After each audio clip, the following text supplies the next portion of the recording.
Web 2.0. Innovation. Trends. Collaboration. Software. Metadata. Got the world turning as fast as it can? Hear how technology can help, legally speaking, with two of the top legal technology experts, authors, and lawyers, Dennis Kennedy and Tom Mile. Welcome to the Kennedy Mile Report here on the Legal Talk Network. And welcome to episode 209 of the Kennedy Mile Report. I'm Dennis Kennedy in St. Louis. And I'm Tom Mile in Dallas. Before we get started, we'd like to thank our sponsors. Thanks to TextExpander for sponsoring our show. Communicate smarter with TextExpander. Gather, perfect, and share your knowledge. Recall your best words instantly and repeatedly. Learn more at textexpander.com/podcast. And we'd also like to thank ServeNow, a national network of trusted pre-screened process servers. Work with the most professional process servers who have experience with high-volume serves, embrace technology, and understand the litigation process. Visit servenow.com to learn more.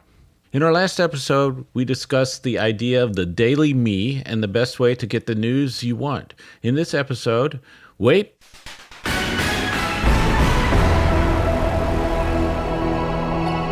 We have a breaking story. In an exclusive story, the Kennedy Mile Report announces the news that the second edition of our book, The Lawyer's Guide to Collaboration Tools and Technologies, is now available in the ABA online bookstore. We didn't announce that earlier? We're announcing it again. Okay. In an exclusive. And in this episode of the podcast, we were thinking about the podcast tagline the other day. The tagline is a podcast on legal technology with an internet focus. And we decided, well, let's focus on an aspect of the internet we haven't talked about before. So we'll be diving into the world of Reddit. Tom, what's all on our agenda for this episode?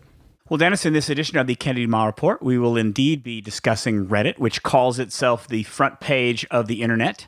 In our second segment, we're excited to have an audience question that we're looking forward to answering. And as usual, we'll finish up with our parting shots, that one tip, website, or observation that you can start to use the second that this podcast is over.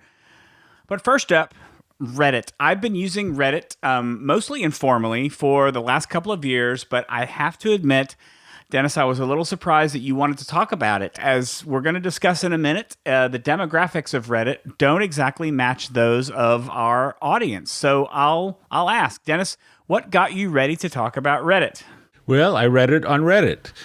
Did you see what I did there? Yeah. So as usual for me, I've been listening to a number of podcasts where people were talking about Reddit recently. And one of those included an interview with the CEO of Reddit, Steve Huffman. And I thought maybe it was time to revisit Reddit in a serious way and consider its potential. So maybe, Tom, we should talk a little bit in sort of general and then maybe more specific terms what Reddit actually is.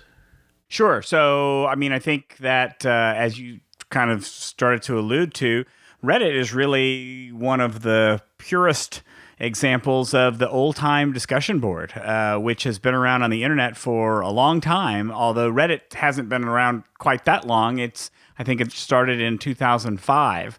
If we're reading a full definition of what Reddit is, I'm just going to take your notes straight from our script and say that Reddit is an American social news aggregation, web content rating, and discussion website.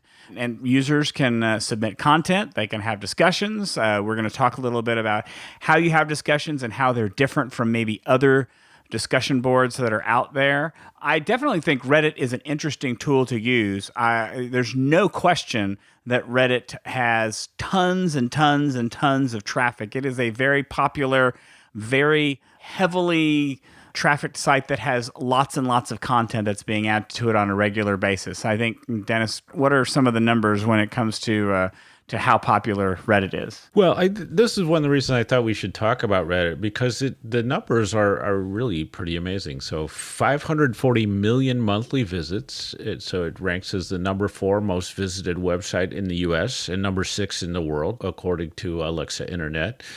and 57.4% of its user base actually comes from the US. The latest stats I saw were from a couple years ago: 82.5 billion page views, 73 million submissions, 725 million comments, and almost 7 billion upvotes from its users. And maybe we'll talk about the upvotes, because that is the way that Reddit sort of uniquely, but is sort of a key thing about Reddit, is that people, as they read comments, can react to them and either upvote or downvote, so it surfaces either the best or the most popular comments to the top of what you read. Well, so here are some statistics that you didn't mention, and this is really where my curiosity about talking about this topic in the podcast this week comes from, which is the demographics. The demographics are almost 70% male and almost 60% in the 18 to 29 age range. So this is clearly a tool that is primarily being used by younger male audience. And so my challenge, although I suspect that you and I may come from the same direction when we think about Reddit, my challenge to you is, I'll come back and say, you read it on Reddit, but why really do you want to talk about Reddit? Well, because I think that you have to look at what's people on the internet are actually using. And so you get rumblings that people are moving away from Facebook and looking at other things. We did a podcast a while back on Snapchat and Instagram, which definitely young people are moving to. But when you see those kinds of numbers, billions of page views, 73 million submissions, there's an audience out there. And I don't think that a lot of our listeners, and I would say a lot of the lawyers in our audience, are aware of what type of audience is actually out there, even if they are familiar with the tool. So I think that's a part of it. And then those people who use Reddit seem to use it to find news and other things that you and I might use Twitter for, or something else. So I think it's potentially a big area of usage that a lot of us just aren't as familiar with. And you said, as you said, Tom, it's a little bit demographics. We're a little older these days, and so it's kind of funny. It's not the first place I would go, but it's been around a long time. Okay, fair enough.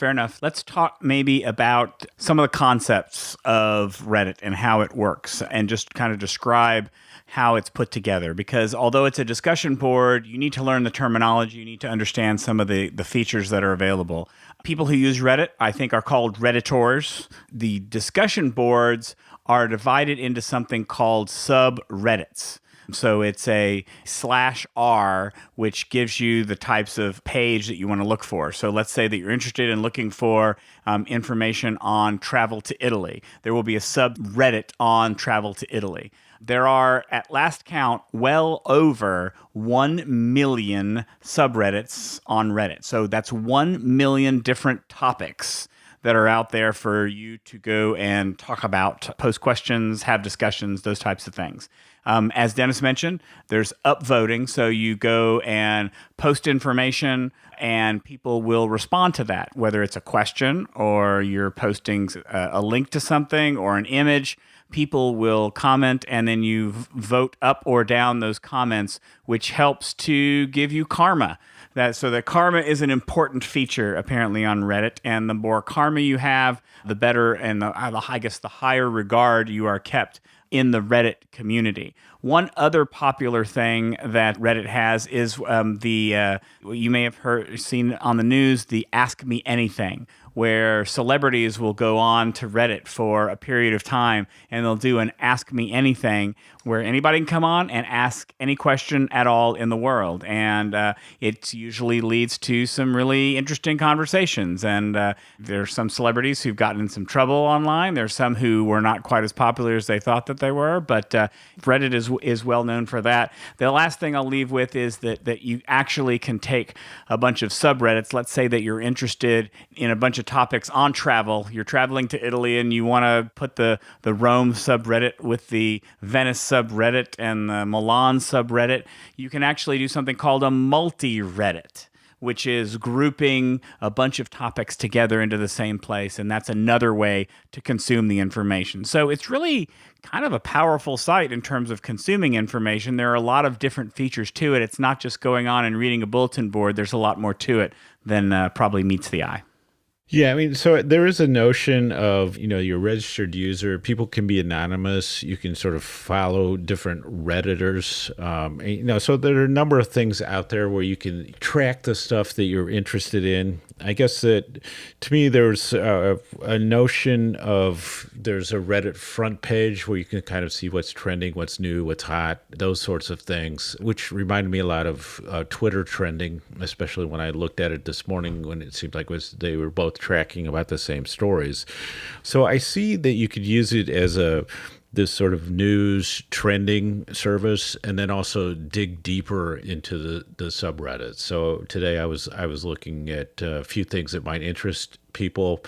There are some legal things. Definitely, there's a legal tech subreddit that didn't seem like it had a lot of activity. There were some other things that were related to, I looked up HomePods. I looked up the iPhone 10 that I'm thinking about getting. And so it's sort of good, because I've complained in the past that I don't like Google anymore to find reviews of products. So I could see how Reddit could actually become useful resource on that. And you'll find answers to a number of questions. What I realize is that I've kind of fallen in over the last couple of years to a service called Quora, which is a question and answer thing, sort of a discussion board that has some similarities. So there are some other things like Reddit out there, but definitely, to me, something interesting to look into. And I think it works in the way that you would expect, Tom. There's search, there are other things that you could go into. You can, identify favorite places that you want to go back to. So very handy service in a lot of ways. Nothing totally unexpected, although there are some apps that make it a little bit easier for people to use Reddit. Am I getting the hang of it? You are. I think if it comes to the legal aspect of Reddit, I didn't actually find the legal tech subreddit, but I will tell you that there's not a lot of legal content on there. What surprised me is that the subreddits that have the most participation in the legal field are legal advice. And the scary thing there is there's no way to tell whether anybody there is actually qualified to give legal advice. So I think that if you're going to use Reddit, you're not going to necessarily use it for a legal purpose. What I mean by that is a law-related purpose, maybe I should say, is a better way to put that. In my opinion, the best way to consume Reddit is to identify the subreddit topics that interest you and focus and follow those topics. So, for example, I have my Google Pixel phone. There's a whole subreddit on the Pixel phone, and I get people asking questions or talking about how to use it or talking about new features. When I was traveling to China and Japan last year, I subscribed to both China and Japan subreddits, and I got lots of great travel advice. I'm probably outing myself here as a fan of World of Warcraft, but there are some great World of Warcraft subreddits on there where you can get hints and tips on how to play the game a little bit better. I find that what's interesting is that in contributing to Reddit, there's lots of rules for posting, which is nice. It's not just a free-for-all. There is something called Reddit etiquette. I guess I had to practice that, Reddit etiquette. Which is an etiquette around it. There's no self-promotion. You shouldn't submit a lot of links quickly. I think the rules are pretty reasonable. They're designed to keep an organized community, which is nice, which is sort of refreshing for something like this. And a lot of the subreddits have rules for posting. For example, on the science Reddit, you cannot post anything about research that is less than 6 months old. So I think they've got some interesting ground rules depending on the Reddits that you have, depending on the etiquette that they choose to follow. So it's not just a Wild West out there. It actually has some order. It is self-policed. Each one of the subreddits has a moderator, and I think it's really interesting. I guess maybe the question, Dennis, that I have is, what's the best use of Reddit for lawyers?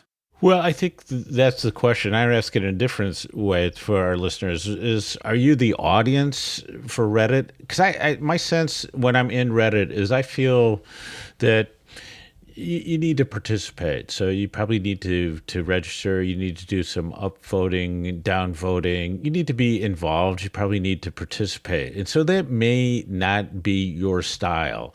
So I think, are you the right audience? When you talked about people just giving legal advice, I think that could be useful to lawyers to see what's being said to your clients and potential clients, so that when you actually talk to a client, you can kind of maybe correct some misinterpretations out there. So that could be interesting. And it could also let you know what might be what people are talking about in your specific area of practice, at least in the popular terms. So that's kind of interesting to me.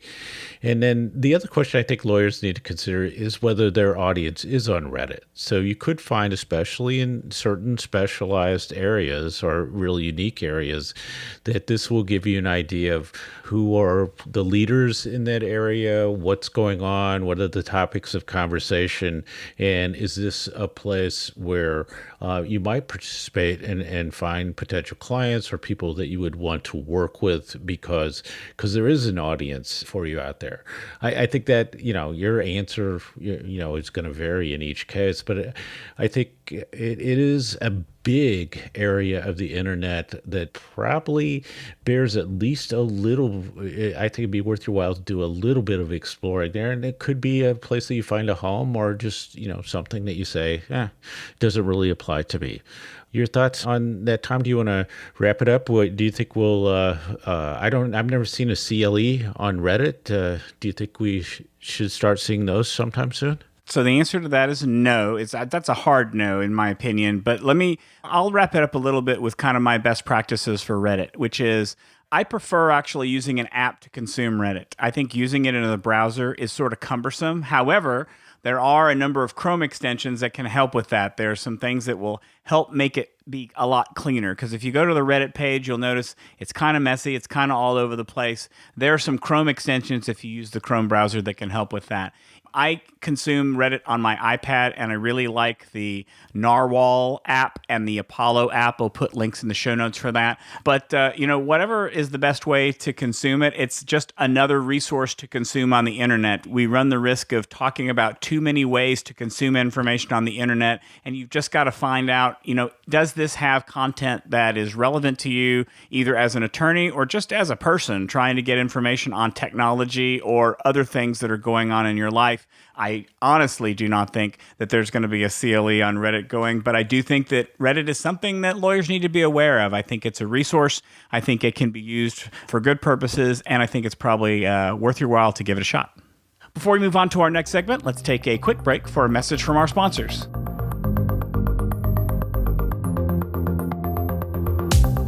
TextExpander helps you communicate smarter. You get home from an event where you've met some potential clients.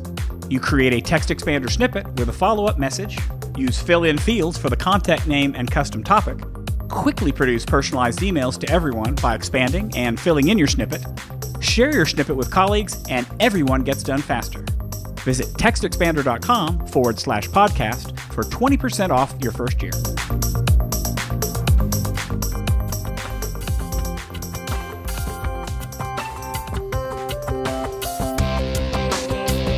Looking for a process server you can trust? ServeNow.com is a nationwide network of local pre-screened process servers. ServeNow works with the most professional process servers in the industry, connecting your firm with process servers who embrace technology, have experience with high-volume serves, and understand the litigation process and rules of properly effectuating service. Find a pre-screened process server today. Visit www.servenow.com.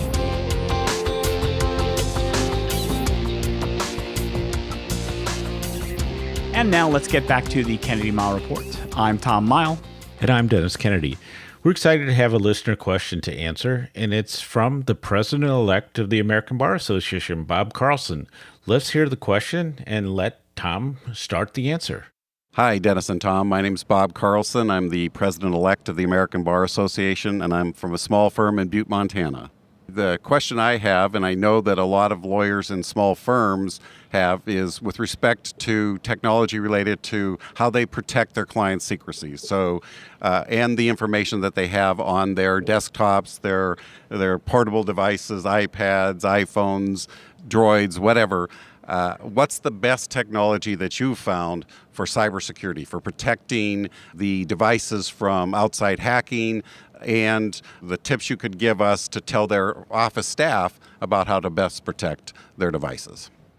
All right, so Bob's question is limited to solo and small firms. In my opinion, the same rules apply today for cybersecurity as did 10 years ago, even though the threats have changed and the nature of the threats have changed. When we first started talking about this, when we were really talking about how to protect yourself, and I'm going to really talk about this from a high level, because it's not necessarily enough to just talk about specific products that we'd recommend. I think that a solo or small firm needs to have the basics to protect the bad people from getting in. That's what a good cybersecurity defense requires, which means having good antivirus, having a good firewall, having software, if it's separate, that prevents malware from getting in, having tools to prevent ransomware from getting in, although in a minute I'll tell you that it's usually people that are the problem there. And I have to say that having that protection at your internet gateway is probably the best idea. You know, stopping it before it can get to your computers or your network. I've been really liking the fact that I have Eero on my Eero network at home. I have Eero Plus, which is designed to provide a layer of security at the gateway before it even gets to my computer, and it tells me every week all the threats that it blocks from getting to my computer, which is really nice. I think making sure that you've got appropriate encryption on your devices, particularly your laptops and phones, because cybersecurity is about protecting your firm from yourself and from your employees. And a lot of confidential firm data is lost these days from losing a device, having it stolen, things like that. But frankly, in terms of tips, my number one advice is to provide training to your staff on how to protect company information. Show them what a phishing email looks like and teach them how to avoid it. Demonstrate the different types of social engineering that exist so that they're going to recognize it when they see it. I think an educated staff should be a more secure, protected staff, and I think that can sometimes go farther than even the best technology that you're going to choose for your firm. Dennis, what am I missing? Well, I have a number of practical things that I insist on, and I don't think everybody follows. One, I'm a huge believer in installing updates as soon as they come out, especially security updates. It's just shocking to me the number of people who don't install the Windows and other updates. So I think that's a really significant step. Strong passwords, you just got to enforce that as a policy. Multi-factor authorization, I think, has become really important. Probably one of the best and simplest things you can do is to encrypt your hard drive so that if your laptop is stolen, that somebody can't pull the hard drive out of it and get the information off of that because you've encrypted the hard drive. That's almost a check to box on the Mac, and I think it's similar in Windows these days. And then just talking to people about the basics, and it's astonishing to me that people will still click on email attachments that they don't know what they are. And then the other thing, Tom, that shocks me the most these days is how easy people still give up personal information that often is used for security questions. And so all the time I see on Facebook people answering these lists of like 10 questions that are sort of like, what was the model of the first car you drove? What was your first address? What's your mother's maiden name? I mean, I exaggerate a little bit, but a lot of those quizzes and shared things, are designed to get information that people use for security questions. So keep that in mind. So there's a number of things, and I think you're right, Tom. It does boil down to some kind of formal training on a regular basis, probably a couple times a year. Now it's time for our parting shots. That one tip, website, or observation that you can use the second this podcast ends. Tom, take it away. So my parting shot is something that I've been enjoying the past week since I got back from maybe a tech show, and it is a new iPad stand that I purchased called the Yohann iPad stand. That's Yohann. And a little pricey, but it is a beautiful stand. And what makes it nice is it comes in several different wood finishes, and it's not wood finishes, it's several different pieces of wood. So you can get an oak or walnut. I believe there's a cherry available as well. It's available for the iPad Pro, the regular iPad, or there's one for a MacBook. And what makes this different is it's not just a regular stand. It has three different, it looks like a little semicircle or an arc. It kind of has a look like an arc. And that's because it has three different positions to it. So you can actually put the stand up so that you're actually looking down at the iPad, which I've found incredibly useful in the kitchen while I'm cooking and I want to look at a recipe. Or I can put it on the farthest one up so that it's standing straight up and I can look at it at my desk and have it as a monitor or have it as something else that I'm using. I had thought at one point in time that iPad stands had kind of done everything that they could and there was nothing new under the sun. And then I found this and I'm actually loving using this around the house and in the office as well. It's called the Yohann, Yohann iPad stand. Tom, I think you should do a subreddit on that topic, as into it as you seem to be. So, other than the second edition of our collaboration tools and technologies book, Tom, I thought I would mention an article on our blog post by our friend Allison Shields on her Legalese blog called Power Up Your LinkedIn Headline. And this has a lot of great practical information for people who want to get better results out of LinkedIn. And it's a big thing in LinkedIn now to get your headline. So that's the short summary that you do about yourself to get that right. And this blog post has a lot of great practical pointers. If you read this and implement these, you're going to go to the head of the class on LinkedIn. And so that wraps it up for this edition of the Kennedy Mile Report. Thanks for joining us on the podcast. You can find show notes for this episode at tkmreport.com. If you like what you hear, please subscribe to our podcast in iTunes or on the Legal Talk Network site where you can find archives of all of our previous podcasts. If you'd like to get in touch with us, please find us on LinkedIn or on Twitter, or you can, again, send us a voicemail question. You heard we played one in this episode today. We love to get voicemails from our audience, so please give us a call. That number is 720-441-6820. That's 720-441-6820. So until the next podcast, I'm Tom Mile. And I'm Dennis Kennedy, and you've been listening to the Kennedy Mile Report, a podcast on legal technology with an internet focus. If you like what you heard today, please rate us in Apple Podcasts, and we'll see you next time for another episode of the Kennedy Mile Report on the Legal Talk Network. Thanks for listening to the Kennedy Mile Report. Check out Dennis and Tom's book, The Lawyer's Guide to Collaboration Tools and Technologies, Smart Ways to Work Together, from ABA Books or Amazon. And join us every other week for another edition of the Kennedy Mile Report, only on the Legal Talk Network.